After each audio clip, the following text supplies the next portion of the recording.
Well, welcome viewers to Why People Break Up and Do Not Know Why, the YouTube series. Before we begin, I want to acknowledge the traditional custodians of the land on which this series is recorded here on the central coast of New South Wales, Australia.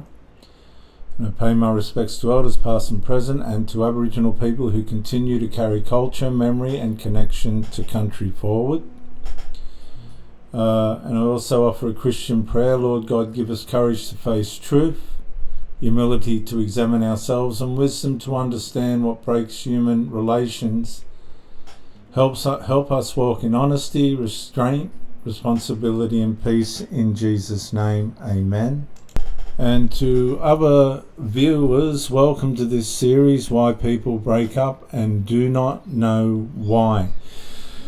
This series is about relationships, confusion, hidden patterns, emotional immaturity, unresolved wounds, expectations, fear, truth, and recovery. We are not here to reduce breakups to slogans. We are here to understand why people drift, clash, deny, tolerate, repeat, collapse, and separate. Many breakups look sudden, but they are usually the visible end of much longer invisible processes. By the time the relationship ends, the real damage has often been building for months or years through silence, resentment, poor communication, fantasy, fear, emotional immaturity, and the refusal to face what was already true. So this series is designed to help viewers think clearly, reflect honestly, identify patterns and build wiser relationships. It is not about blame, it's about clarity. It's not about spectacle, it's about truth. And truth, painful as it is often where peace begins. So welcome to episode 1, viewers. Relationships do not usually break in one day. Most breakups are not lightning strikes. They are slow build collapses. What feels sudden at the end is often just the first moment the damage becomes impossible to deny. Long before the separation, something has usually been weakening. Small disappointments go unspoken, repeated misunderstandings stop being repaired, resentment settles into daily atmosphere, one or both people begin adjusting instead of addressing, managing tension instead of resolving it, and the relationship may still look functional from the outside, but underneath it has already started to lose structure, trust, softness, and honesty. That is why the ending can feel confusing, viewers. One person says it came from out of nowhere, while the other feels they have been carrying the weight for months or even years. The final argument, confession, withdrawal, betrayal, or decision is often not the true beginning of the collapse. It is simply the point where the accumulated damage becomes visible enough that it can no longer be minimized, spiritualized, excused, or explained away. Viewers, in that sense, many breakups are not explosions but exposures. They reveal what has been happening quietly over time: neglected needs, avoided truth, unresolved pain, incompatible direction, or the slow death of emotional safety. The shock at the end is real, but it is often the shock of finally seeing clearly what the relationship has been becoming for a long time. Now, that is what makes breakups so painful. People do not only grieve the ending itself, they grieve how long the disconnection was growing without being fully named. They grieve the conversations that never happened. Honestly enough, the patterns that were tolerated too long, and the hope that things were still repairable, when in truth the structure had already been giving way. So what we learn from this, viewers, is what looks sudden is usually the last stage of something that has been weakening for a long time. In many breakups, the final moment is not the true beginning of the problem. It is the point where the strain, neglect, disappointment, or disconnection has finally reached a level that can no longer be carried quietly. By the time a relationship appears to collapse, much of the damage has often already been accumulated beneath the surface. Trust may have been thinning, communication may have become defensive, shallow, or avoidant. Emotional closeness may have been replaced by tension, fatigue, or distance. And this is why one person often feels shocked while the other feels exhausted. To the shocked person, the breakup seems abrupt. To the exhausted person, it feels like the end of a long internal process. What appears sudden is often simply the first visible stage of a decline that has been happening privately for months or even years. And the ending matters, but it is rarely the whole story. In many cases, viewers, the breakup is not the cause of the pain so much as the exposure of a pattern that has been weakening the relationship for a very long time. Most breakups are not random explosions. They are accumulated strain finally becoming visible. What appears dramatic at the end is often the outward expression of pressure that has been building for a long time. Relationships usually do not collapse from one moment alone. More often, they weaken through repeated disappointments, unresolved tension, avoided conversations, emotional neglect, or misaligned expectations that slowly erode connection over time. The final event may be intense, but it is often only the point at which the hidden damage can no longer be contained, and people have different levels of tolerance and ways in which they can last. Some people just don't last as long as others because they haven't got the resilience or the fortitude. And this is why breakups often feel sudden to one person and long overdue to the other.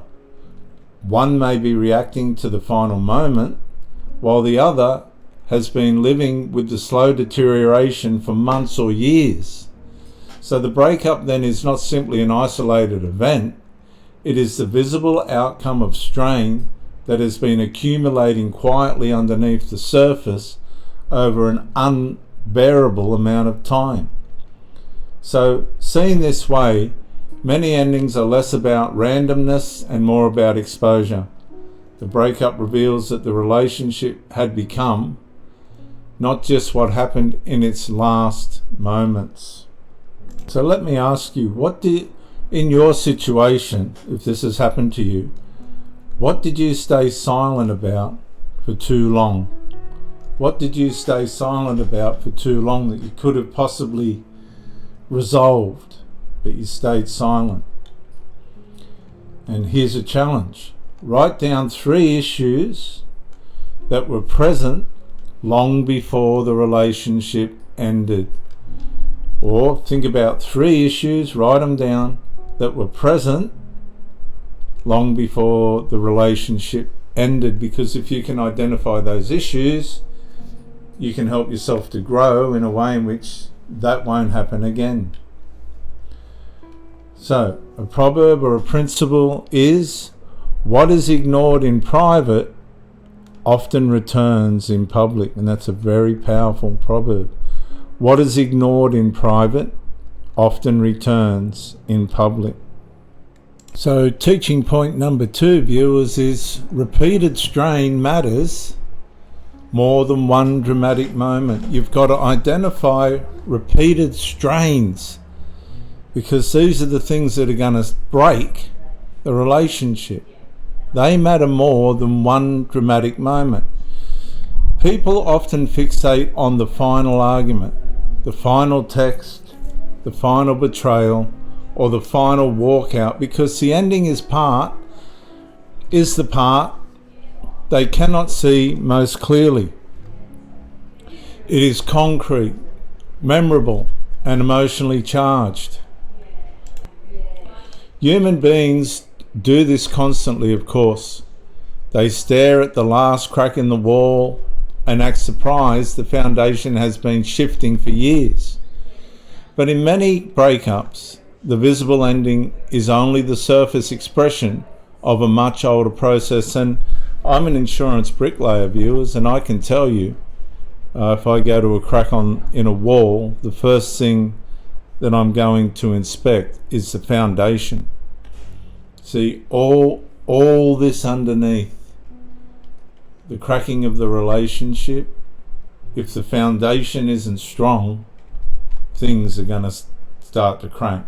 So by the time the relationship ends, something has usually been eroding for a long time. Distance may have replaced closeness.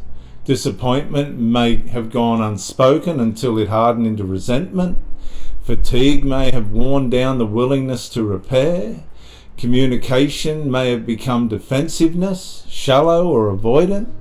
Trust may not have vanished in one moment, but weakened gradually through repeated small injuries, inconsistency, or emotional abuse. And the final event may be dramatic, but drama is not always depth. Drama is not always depth. Okay? In fact, drama can be a sign of shallowness. And what we're trying to get across is shallowness, not dealing with the issues, is dangerous. It can affect your relationship. And that's why one incident can seem to cause a breakup without truly explaining it. A betrayal, an argument, or a sudden withdrawal may trigger the end. But the relationship often breaks at the point where it has already been weakened enough to collapse. It's a multitude of micro-incremental moments, unresolved issues that cause the relationship to collapse. And the deepest cause is not always the final act itself. It is the accumulated strain that made the relationship fragile long before the final act arrived. So, seen this way, the breakup is often less a single event than a delayed exposure. It reveals that what has been building underneath for far longer than either person may have wanted to admit. It's an accumulation that causes the relationship to fall. So let's reflect for a minute, viewers. Was there a final trigger that distracted you from the longer process underneath? Let me ask you that again in reflection. Was there a final trigger that distracted you from the longer process underneath? Just think about that for a minute. Now let me give you a challenge. Make a simple timeline. Early strengths, emerging cracks, and final breakdown. Just think back. Early strengths, emerging cracks, and final breakdown. So here's a proverb, a principle. The final crack is rarely the first weakness. Viewers, the final crack is rarely the first weakness. The first weakness usually comes from the foundation. Teaching point number 3. Understand the process reduces confusion. Understand the process reduces confusion. Viewers, many people say, and we've probably done this ourselves, I still don't know what happened. I've said that after breakups. I've had 2 failed marriages. The second one I knew what happened, but I wasn't educated enough when the first one ended. I did go through a stage where I'd say I still don't know what happened. And often that's because pain narrows attention to the final event. The breakup, the argument, the betrayal, the silence, the walkout, these things become the dominant memory because they carry the greatest emotional charge. But the last event is not always the whole story. It is often only the part that hurts loudest. So when you slow down and place the relationship in sequence, a different picture often begins to emerge.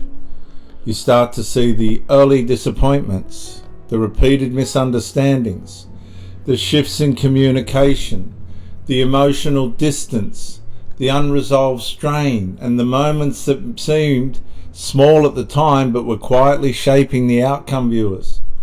Micro-incremental aggravations, micro-incremental unresolved. The relationship begins to make more sense, not because the pain disappears, but because the chaos starts to take form. And that matters because recovery usually begins with confusion, and when confusion gives way to structure, okay, that matters because recovery usually begins when confusion gives way to structure. As long as everything feels random, the mind keeps circling the same questions without rest. But when the pattern becomes clearer, even if it is painful, it gives you something solid to work with. Structure does not remove grief, but it does begin to reduce helplessness, and that is often where real recovery starts. Structuring what actually happened, all those micro-incremental faults and things that cause a relationship to deteriorate. Once you get to a point where you can build a structure out of the things that you missed, that's where real recovery starts. So let's reflect for a minute. What becomes clearer, viewers, when you stop looking only at the ending? What becomes clearer when you stop looking only at the ending? So let's challenge ourselves. Write one sentence beginning with, "The relationship was weakening when." Or think to yourself, write a sentence or think to yourself, "The relationship was weakening when." A proverb and a principle. Clarity grows when events are placed in sequence.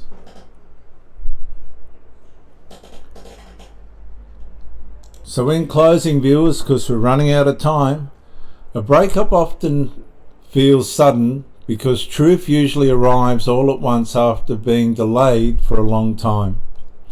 But the relationship itself was often speaking earlier. It was crying out for help, and we missed it. It was just speaking quietly. We weren't able to hear it. We didn't have the intelligence or the character to realize it. So viewers, if this episode helped you think more clearly, stay with the series. Stay with me.